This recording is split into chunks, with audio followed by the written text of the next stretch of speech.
मैं जहां भी जाता हूं कहता हूं प्रेस के हमारे मित्रों, मगर मित्रों का काम नहीं करते ये लोग। हमारा छोड़ो, जनता के मित्रों का काम नहीं करते ये। क्योंकि अगर आपके मित्र होते तो आपको देश की सच्चाई दिखाते, बेरोजगारी के बारे में बताते, महंगाई के बारे में बताते, मगर नहीं, ये तो आपको चीता के बारे में बताते हैं।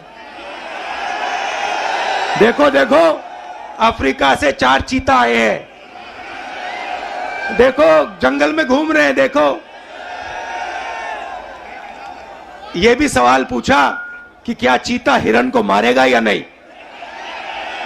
मतलब अफ्रीका का चीता हिंदुस्तान में आकर हिरण को मारना भूल जाएगा।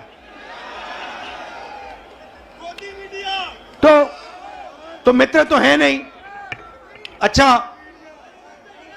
मीडिया बात नहीं उठाती जनता की, तो हमने सोचा पार्लियामेंट में भाषण करो।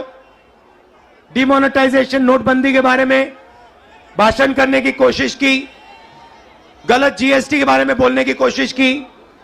जो हम जमीन अधिग्रहण कानून लाए थे, जब नरेंद्र मोदी जी ने उसको रद्द करने की कोशिश की, हमने पार्लियामेंट हाउस में बोलने की कोशिश की, वहां पे माइक ऑफ कर देते हैं।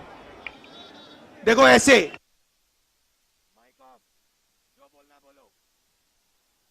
हेलो, नमस्कार, कैसे हो। तो एक तरफ मीडिया बात नहीं उठाती, दूसरे तरफ माइक ऑफ कर देते हैं। तो हमने सोचा चलो जनता के साथ कन्याकुमारी से कश्मीर चलकर जनता से बातचीत करें, जनता की आवाज सुने और जनता के दिल में जो है वो रखें। 3000 किलोमीटर हो गए, कन्याकुमारी से शुरू किया। कम नहीं होता भाइयों और बहनों। आप ये मत सोचो कि 3000 किलोमीटर कम होता है, कम नहीं होता है।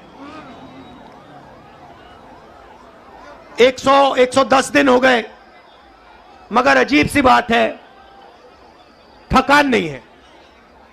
आप देखिए, मेरा चेहरा देखिए, कोई थकान नहीं है। लोग पूछ रहे टी शर्ट में कैसे चल रहे हो।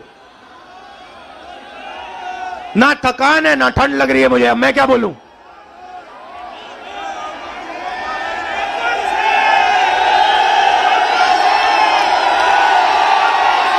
अच्छा, जो प्रेस वाले हैं, एक बात देखो मेरे साथ, एक बात देखो इनके बारे में। देखो एक बात, ठहर जाओ भैया, एक बात देखो प्रेस वालों की। मैं यात्रा में चल रहा हूं, मैं टी शर्ट में हूं, मेरे साथ किसान के गरीब बच्चे चलते हैं, वो फटी शर्ट में होते हैं, उनकी पूरी टी शर्ट भी नहीं होती। मगर इन मीडिया वालों में से एक भी ये नहीं कहता भैया हिंदुस्तान में किसान का बेटा बिना स्वेटर के क्यों घूम रहा है। ये सवाल नहीं पूछेंगे, ये कभी नहीं कहेंगे भैया ये मजदूर है, ये टी शर्ट में क्यों घूम रहा है, ये किसान है, ये स्वेटर बिना, जैकेट बिना क्यों घूम रहा है। ये सवाल कभी नहीं पूछेंगे। ये सच्चा सवाल है, मेरे टी शर्ट वाला सच्चा सवाल नहीं है। सच्चा सवाल यह है कि हिंदुस्तान के बच्चे, हिंदुस्तान के किसान, हिंदुस्तान के मजदूर टी शर्ट में सर्दी में क्यों घूम रहे हैं, यह सवाल है। मगर यह कभी नहीं पूछेंगे, क्योंकि भाइयों और बहनों ये आपके नहीं हैं। ये जैसे घोड़ा होता है ना, घोड़ा देखा आपने, शादी का घोड़ा होता है, उसमें लगाम होती है ना, उसको लगाम को टाइट करो एकदम रुक जाता है। वैसे इनकी लगाम है, लगाम लगी है प्रेस वालों पे। जैसे ये दौड़ने की कोशिश करते हैं, जैसे दौड़ने की कोशिश करते हैं, वो लगाम खींचते बस रुक जाते हैं एकदम। अच्छा, ये मत सोचिए कि ये बोलना नहीं चाहते हैं। मेरे पास आते हैं, कहते हैं राहुल जी हम सच्चाई बोलना चाहते हैं, मगर हमें हमारे मालिक बोलने नहीं देते। मैं कहता हूं भैया डरो मत, बोल दो। कहते हैं नौकरी भी तो करनी है हमें, अगर हमने सच्चाई बोल दी, नौकरी से निकाल देंगे, किसी और को डाल देंगे, वो झूठ बोलेगा। तो यात्रा का लक्ष्य जो देश में नफरत और हिंसा फैलाई जा रही है, उसको मिटाने का है। भाइयों और बहनों, बीजेपी की पॉलिसी हिंदुस्तान के युवाओं को, किसानों को, मजदूरों को डराने की पॉलिसी है। नोटबंदी, गलत जीएसटी, कोविड के समय जो इन्होंने किया, ये सारी की सारी पॉलिसियां किसान को, मजदूर को डराने के लिए है। क्योंकि ये जानते हैं जब ये डर फैलाते हैं, उस डर को नफरत में बदलना बहुत आसान होता है। ये इनका काम है। जनता को डराओ, किसान को डराओ, मजदूर को डराओ, युवा को डराओ और उसके डर को नफरत में बदल दो। डरो मत। ये भैया, ये एक बात समझ लो, ये आपने बोला डायलॉग, ये मेरा डायलॉग नहीं है। ये शिव जी का डायलॉग है। ये डायलॉग डरो मत, ये हमारा धर्म है। अब देखिए, ये करोड़ों लोग, करोड़ों रुपए का, लाखों करोड़ों रुपए का, अरबपतियों का कर्जा माफ कर देंगे। लाखों करोड़ रुपए 1 मिनट में माफ कर देंगे। और किसान भूखा मर जाए, उसका कर्जा ये माफ नहीं कर सकते, कभी नहीं कर सकते। आप यूपी के, बाकी हिंदुस्तान के किसान हमारे पास आए थे, यूपीए की सरकार थी। आपने कहा हमारा माफ करो। 10 दिन में हमने 70,000 करोड़ रुपए, 72,000 करोड़ रुपए माफ कर दिया था। मजदूरों के लिए, गरीबों के लिए मनरेगा, भोजन का अधिकार, किसानों के लिए कर्जा माफ। तो हम डर को मिटाने की राजनीति करते हैं, क्योंकि हम जानते हैं अगर ये देश डर जाएगा, इस देश का फायदा नहीं होगा। अगर नफरत फैल जाएगी, इस देश का फायदा नहीं होगा। भाइयों और बहनों, दो और मुद्दे हैं यात्रा के। एक है महंगाई, और मैं आपसे पूछना चाहता हूं, प्रधानमंत्री जी आते थे, जब यूपीए की सरकार थी, कहते थे गैस सिलेंडर 400 रुपए का हो गया है। 400 रुपए का गैस सिलेंडर हो गया। भाइयों बहनों, आज कितने का है? मगर आज प्रधानमंत्री नहीं आते, आज आकर नहीं कहते कि भैया 1100 का हो गया। अच्छा, एक और सवाल है भैया, ये जो 1100 और 400 रुपए का फर्क है, ये किसके जेब में जा रहा है? ये किसी ना किसी के जेब में तो जा रहा है ना। मतलब ये आसमान में तो नहीं गायब हो रहा।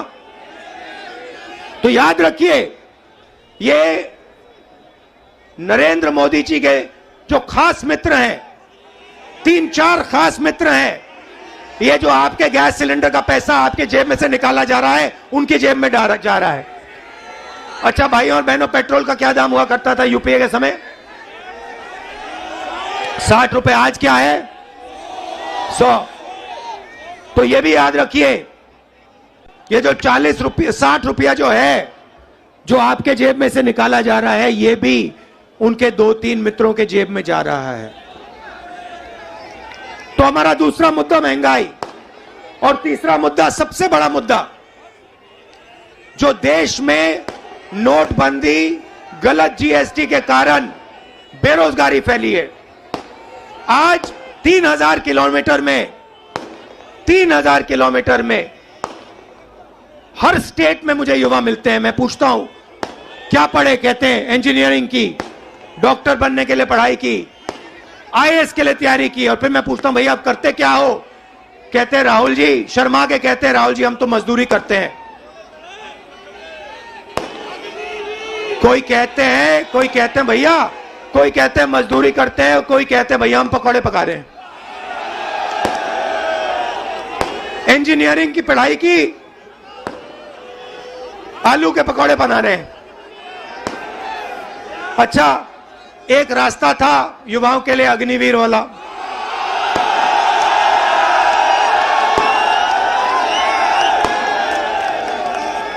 उसमें क्या था? सुबह युवा उठते थे, 4 बजे उठते थे, दौड़ते थे। यूपी में आपको हर सड़क पे दिखेंगे, देश की रक्षा करने के लिए दौड़ते थे और सपना था एक दिन बॉर्डर पे जाके देश की रक्षा करेंगे, तिरंगे की रक्षा करेंगे, सपना था। युवा 15 साल सेना में सेवा कर सकता था, उसके बाद उसको पेंशन मिलती थी। नरेंद्र मोदी जी ने कहा नहीं भाई, ये 15 साल वाली बात छोड़ो, पेंशन वाली बात छोड़ो, ऐसे करते हैं 6 महीने ट्रेनिंग करो, बंदूक पकड़ो, 4 साल रहो, फिर जूता मार के बाहर निकाल देंगे और उसके बाद बेरोजगार हो जाओ। नया हिंदुस्तान। और जब युवाओं ने कहा कि हमें यह अच्छा नहीं लगा, और जब युवा सड़क पे उतरे, नरेंद्र मोदी ने क्या कहा? नरेंद्र मोदी जी ने क्या किया? उन्होंने उनसे कहा कि अगर तुम्हारी फोटो ले ली गई सड़क पे तो तुम्हें सरकारी नौकरी नहीं मिलेगी। तो देखिए, दूसरा रास्ता रास्ता जेल, रेलवेज का रास्ता, उसको भी एक के बाद एक बेच रहे हैं। उन्हीं 3-4 लोगों को बेच रहे हैं। एयरपोर्ट भी उनको दिए जा रहे हैं, पोर्ट भी उनको दिए जा रहे हैं, रेलवेज भी उनको दी जाएगी, LIC भी उन्हीं के हाथ जाएगी, BHL, BHEL, HL सब उनके हाथ जाएगा और हिंदुस्तान के युवा बेरोजगार होंगे। ये है नरेंद्र मोदी हिंदुस्तान। इसके हम खिलाफ हैं और इसलिए हमने ये यात्रा शुरू की है। और हम इसलिए नहीं थके हैं क्योंकि आपने अपनी पूरी शक्ति, अपना पूरा प्यार इस यात्रा को दिया है और लाखों लोग हमारे साथ खड़े हुए हैं, हर जात के लोग, हर धर्म के लोग। तो मैं आपको दिल से धन्यवाद करना चाहता हूं कि आपने इतना प्यार और इतनी शक्ति आपने हमें दी। इसके लिए मैं बहुत आभारी हूं, पूरी जिंदगी याद रखूंगा। बहुत बहुत धन्यवाद। नमस्कार। जय हिंद।